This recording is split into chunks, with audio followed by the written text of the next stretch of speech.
Hey everyone, welcome to Leadership Now. My name is Dan Pontefract. Today we're in conversation with another Dan Camp. Dan Camp is the managing director of McDonald's in two countries, the Czech Republic and Slovakia. Now, Dan and I have known each other for over a decade, I would say, and we got into knowing each other because we both started, perhaps, well, at least I did, in the L&D space. But Dan started way before me in a career that has spanned now over 30 years, I would say. And that's at McDonald's. And so as the managing director of McDonald's in the Czech Republic and Slovakia, Dan, you didn't start there. You started in 1988 as a 16-year-old. And you're one of those rare breeds, like, you know, some athletes who get to spend their entire career in one club and they get to retire their uniform and so forth, right? So we got a lot to discuss and cover today. So let's start, first of all, you're 16 years old, you're in line at McDonald's, you're with your mom, and now you're in Prague as a managing director of the Czech Republic and Slovakia. That's a lot of time in between being 16 and, you know, over 30 years later. So tell us just a bit about what you've been doing for 30 plus years or so, and what McDonald's means to you in terms of the career and the evolution that you've had. Yeah, thanks. Again, thanks for having me today. Great to talk to you, and followed you for a long time. So it's been great. And yeah, we met, I think, about 12 years ago at a learning and development event, which I'd love to talk about because I love to advocate for people. If you don't want to spend your whole career in learning and development, a few years, I think, does nothing but help with your career aspirations as well. So yeah, so 16, had no intention of having a summer job. That's traditionally in the States, you know, maybe you start thinking about a summer job at age 16. Yeah. Was in line with my mom and my sisters at the local McDonald's. They were extremely busy. In fact, they were so busy and obviously didn't have enough people that the franchisee was walking person to person in line asking if they want a job and ripping off a tear pad of applications. And I said, no, thanks, I'm good. And my mom said, you know, maybe you ought to think about having a job. You're not doing much this summer. So while we were eating, I filled out the application and the franchisee came back to talk to me and ended up hiring my mom because she was an employee in the school district, had the summer off as well. My dad, had the full-time job. So we both got hired that day with no intention before we walked in. And it turned into about 3 months of getting up every morning with my mom at 4 a.m, commuting up to this little mountain town in Colorado and opening the restaurant as crew and taking orders on the front counter starting at 6 a.m. So I look back and that was just great times and thankful for my mom and the fact, you know, I wonder now, I've got a 15-year-old daughter. Would I get up every morning at 4 for the summer and go to work with her? I don't know. So that was devotion that I look back and I see now. So fast forward, she went back to her work in the school district. I continued with McDonald's part-time through high school and then going to college, continued to be a part-time job. McDonald's was always there for me as I was exploring other things, you know, to do with my life, whether that be English or journalism or hospitality. I thought I wanted to be a newspaper writer or maybe a TV reporter. But through all of that, I loved going to work. And I actually, for a while, loved doing that more than going to school. So at one point, I decided to take that opportunity, go full-time with the company, and rose through the ranks as kind of a traditional career path which would be like an assistant manager in the restaurant, and then a general manager of one restaurant, and then supervising, say, multi-unit five restaurants. And at this point, it's kind of an inflection because I thought I wanted to own a McDonald's. And I was working with the franchisee who hired me to start saving some money and go down the path of owning maybe one or two or three.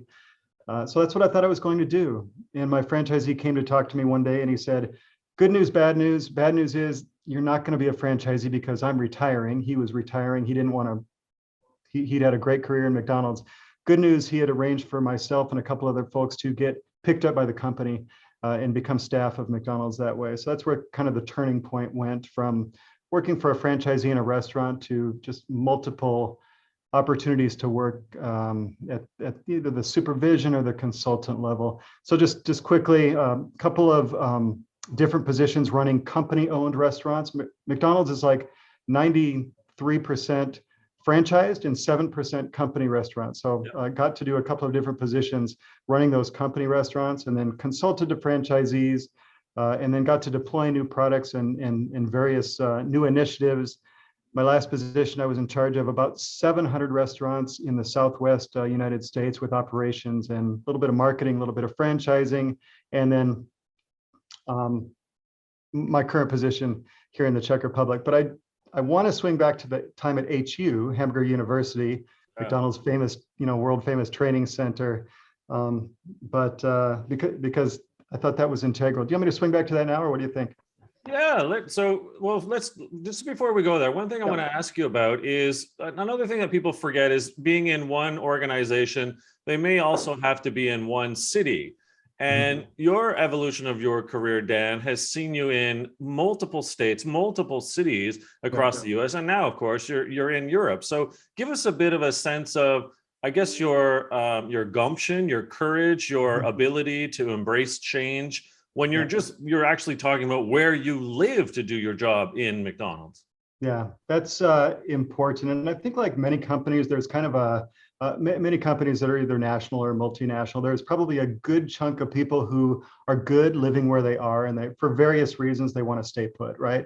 And that's okay. And in fact, many of my colleagues in McDonald's have no desire to do anything else but live and work where they are. And then there's a smaller chunk of people who, like me, and thank God for my wife, who also supports, moving a little bit. But I have been in that group that have said, show me what opportunities are out there, willing to kind of uproot the family and start over and take on new opportunities. But also, by the way, it's a good chance to kind of rebrand yourself, because no one remembers you in that last position, wherever you were in that geography. So most of my time, my early years were spent in Colorado. And then we had an opportunity to up and move to Las Vegas, where I ran 24 company-owned Macapco restaurants, we call them. And that was the first move is tough. That was getting my wife and our small son at the time into a completely new environment, put myself in a new environment. And I had a boss once who said it was his job, as soon as I was comfortable, to make me uncomfortable. And that's how you grow the most. And that's something I've lived by my whole life. So not many people wanted to take that opportunity in Las Vegas. In fact, I had some mentors call me and say, don't do it. You're going to get lost there and we're never going to see you again. But it felt at the time like it was worth taking a chance. And again, my wife, Nicole, and I thought, let's try it.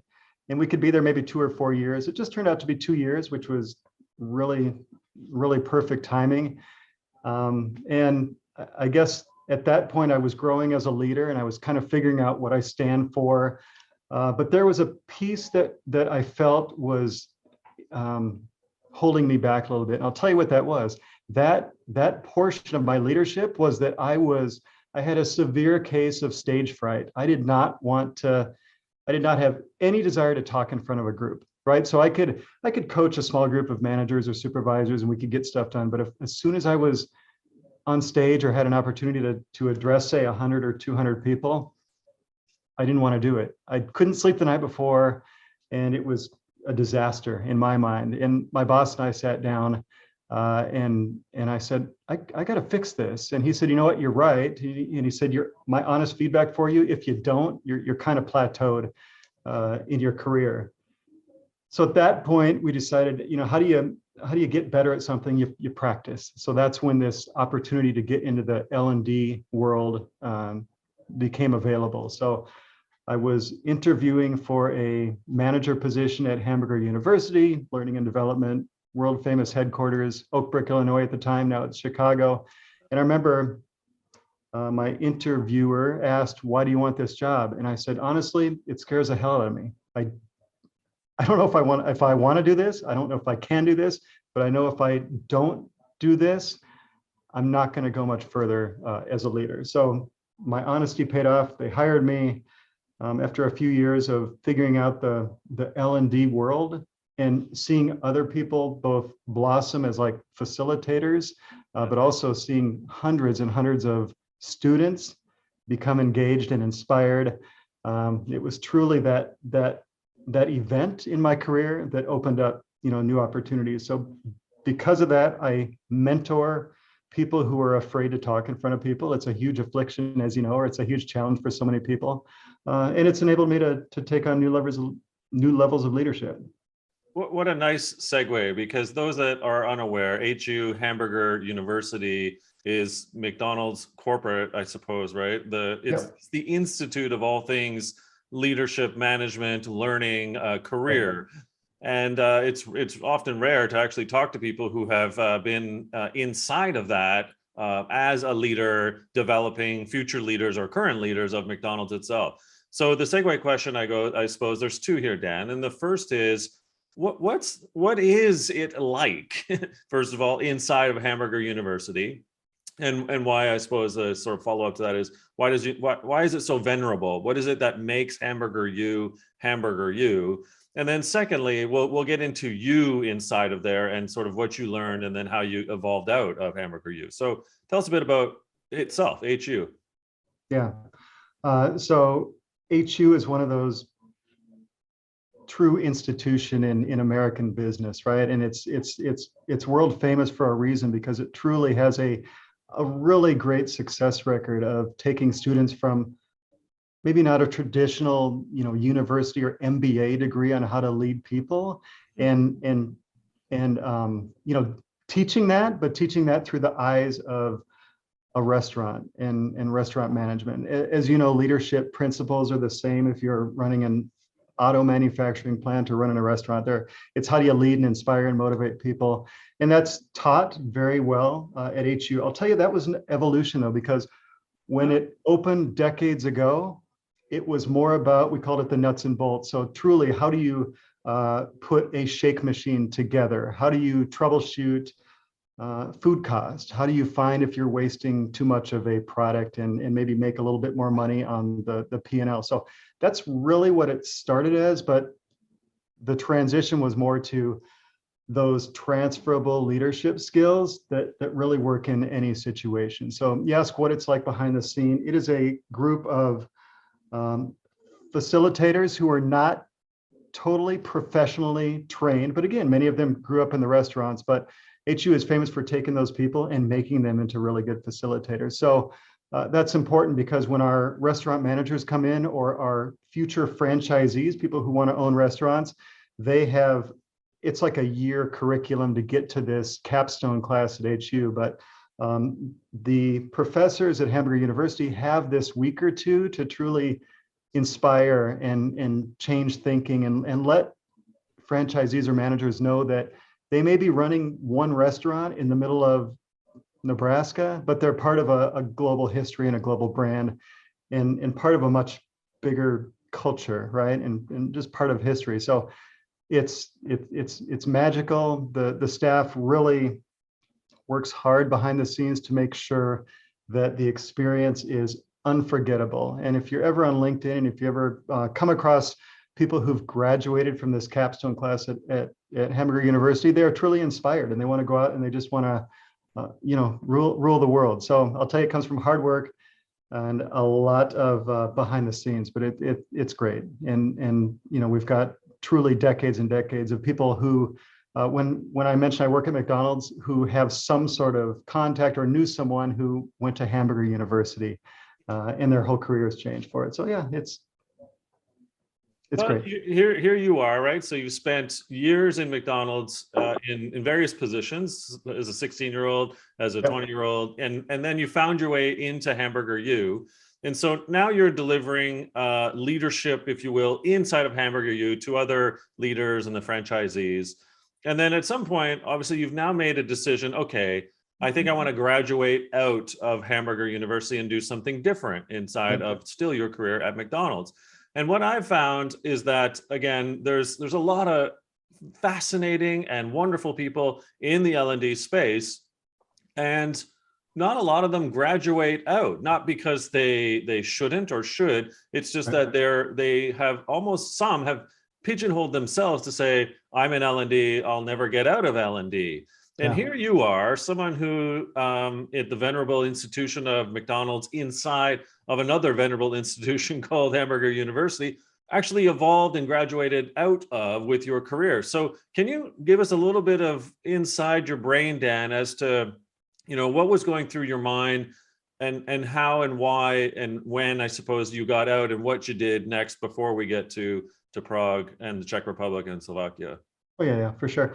Yeah, so I think that, and you're exactly right. In fact, there are some people I worked with, and they're still there. But I'll tell you, they're still there by choice because they love that career. But I made it clear that when I took the role, that I was taking it not only to obviously add leadership and make sure that we were facilitating great classes. And by the way, we were changing technology and we were reorganizing the way that managers lead the restaurants during the time I was there. So we had lots to do with adapting to kind of a new culture in the restaurants. But I made it clear that I didn't go to Hamburger University to retire. I went there to truly learn and grow, and like I told you, learn how to be a better facilitator. And it's not easy because quickly, as you know, you do start to get kind of, oh yeah, Dan, the guy from HU. You start getting pigeonholed, as you said, in the company. But you have to have the intent that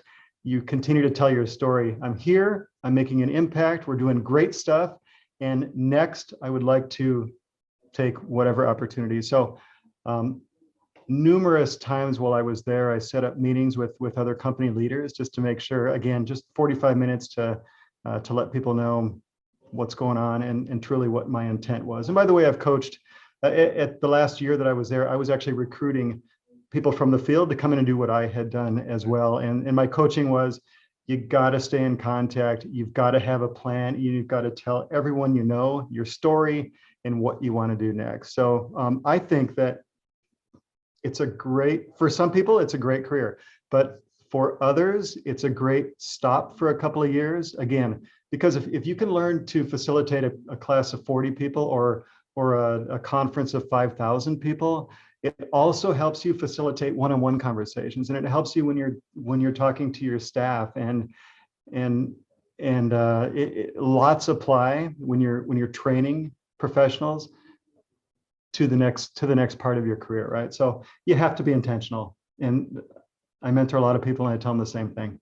Well, and that intentionality, what you're basically doing is you're signaling to others through information interviews and the like. I'm sure your correspondence and other ways in which you're behaving to say, I'm here to learn, but I'm also here to tell you that I'm interested in my own evolution and I want to help the organization grow as well. So don't think of me as just Dan Forever retired into HU. I am Dan Camp, progressive professional here at McDonald's, and I'm open to anything, as you've also signaled before about the ability to relocate to wherever that may be. So you're now at the tail end of Hamburger University. And now what are you thinking? Like, what's going through your head? You've done a really good stint. You've changed curricula, technologies, and how Hamburger U is training up managers, leaders, franchisees. So what's going through your head to get to the next stops to eventually get to, as I mentioned, Prague and Czech Republic and Slovakia? Yeah, so again, I was nearing kind of that 4-year mark, and that was where my comfort level was starting to wane, right? Because there's a point where you're like, oh my gosh, am I too far removed? Am I on track? So truly started networking and taking a look at opportunities. And I knew I was at a manager level, and I knew I probably, if I wanted to be a director of operations, I needed to jump back into that kind of operations. And so I interviewed for a position, actually, and I didn't get it, but I interviewed for a position in Indianapolis because I had a conversation with my wife, and the family's in Denver, and we were like, okay, we've been to Vegas, we've been to Chicago, is now the time just to kind of go home. Right. And at the end of the day, the Band-Aid was ripped off, and we said, well, what's next, and what can we do? So interviewed in Indianapolis, didn't work out, hired another candidate, great, and got an opportunity then to move up to Minneapolis, which turned out to be, in hindsight, things work out, but I was able to do 2 positions up in the upper Midwest. I was able to be a field service manager, which means a geography of a larger area to work with franchisees again. And then perfect timing, a position opened up to be a director of operations for our company-owned restaurants. and that was Minnesota, Nebraska, a little bit of Iowa, a little bit of Northern Illinois. So it's always good if you're able to do a couple of things without moving the family once again. So that was kind of that jump from taking everything I learned from Vegas, and then of course all of that great stuff in the L&D world, because the next two positions, it was truly facilitating and inspiring and motivating and leading large groups. And again, I probably couldn't have done that if I hadn't done that piece in L&D. So found success there, had a great time leading 123 company-owned restaurants, and applying some of these same principles that have found success for me in other positions. And then was able to take a move back to Denver in another director role because of my strong network and the fact that I had kept in touch while I was in the L&D world. It opened up another opportunity back in Denver. So Vegas to Chicago to Minnesota, back to Denver for a couple of years as our kids, my wife and now two kids were getting older. And it was great to, after 10 years, kind of move closer to mom and dad again and closer to Nicole's parents as well. So, well, okay. So yeah. now, I mean, we got two more real like chunks of questions to get into. So your leadership principles I want to end with, which by the way are fantastic. So stick around for that. But here you are, as we talk today, you're in Prague. And again, not a lot of people make international jumps, whether it's from, Australia and Europe to the US to Europe, wherever, right? So here you are, and obviously somehow through your networking, and I believe you have perfected the adage, my network is my net worth, through your evolving career at McDonald's. Tell us a bit about, again, behind the scenes of how you ended up there and why you made the decision, what it's been like to really get into a complete, well, maybe not completely, but definitely a different culture, than a Nebraska or a Vegas or a Minneapolis. Yeah. I'll start with the how, I guess, first. Most of my positions before this had really dealt with how the business runs from an operations standpoint, right? Like truly throughput and how fast and accurate the drive-through is and how we can deploy a new product and make sure that 100,000 crew people can figure out how to make the least mistakes possible in putting it together and delivering it.